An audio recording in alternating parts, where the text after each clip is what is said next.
गौतम बुद्ध से एक व्यक्ति ने कहा कि मुझे आपसे बहुत सारे प्रश्न पूछना है। बुद्ध ने कहा कि पहले 1 साल तक मौन रखो, फिर प्रश्न पूछना। अशांत मन में प्रश्नों की अधिकता रहती है।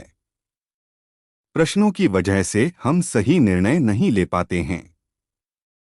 ऐसी स्थिति में कुछ मौन हो जाना चाहिए। मौन रहकर हालात समझेंगे तो मन को शांति मिल सकती है। इस संबंध में गौतम बुद्ध से जुड़ा एक प्रेरक प्रसंग प्रचलित है। जानिए ये प्रसंग। प्रचलित प्रसंग के अनुसार गौतम बुद्ध रोज अपने शिष्यों को उपदेश देते थे। बुद्ध के प्रवचन सुनने शिष्यों के साथ ही अन्य लोग भी पहुंचते थे। एक दिन जब बुद्ध प्रवचन दे रहे थे, तभी एक व्यक्ति पहुंचा और वह बोला कि तथागत, मैं आपसे बहुत सारे प्रश्न पूछना चाहता हूं। मेरा मन बहुत अशांत है। कृपया मेरे प्रश्नों के उत्तर दें ताकि मेरा मन शांत हो सके। बुद्ध ने उससे कहा कि मैं तुम्हारे प्रश्नों के उत्तर जरूर दूंगा, लेकिन तुम्हें 1 साल तक मौन धारण करना होगा। 1 साल के बाद तुम जो भी पूछोगे, तुम्हें उसका उत्तर जरूर मिल जाएगा।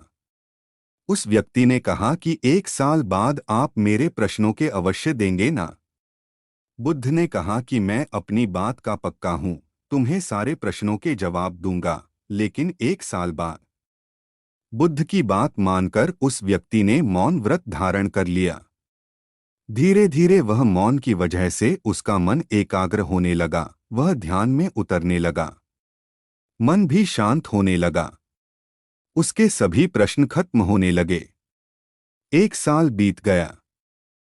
समय पूरा होने के बाद बुद्ध ने उस व्यक्ति से कहा कि अब तुम अपने सभी प्रश्न मुझसे पूछ सकते हो। ये बात सुनकर वह व्यक्ति हंसा और कहा कि 1 साल पहले मेरे मन में कई प्रश्न थे, लेकिन अब सारे प्रश्न शांत हो गए हैं। अब मेरे पास आपसे पूछने के लिए कोई प्रश्न नहीं है। बुद्ध ने उस व्यक्ति से कहा कि जब तक हमारा मन शांत नहीं है, मन में ढेरों प्रश्न उठते रहते हैं, उसकी परेशानियां बनी रहती हैं। अज्ञान और भ्रम की वजह से हमारा मन प्रश्नों के उत्तर तक पहुंच ही नहीं पाता है। कुछ समय मौन धारण करके हम हालातों को समझेंगे तो सारे प्रश्नों के उत्तर स्वतः ही मिलने लगते हैं। मन शांत हो जाता है तो सभी प्रश्न भी खत्म हो जाते हैं। सारी चीजें हम आसानी से समझने लगते हैं और जीवन में सुख शांति मिल जाती है।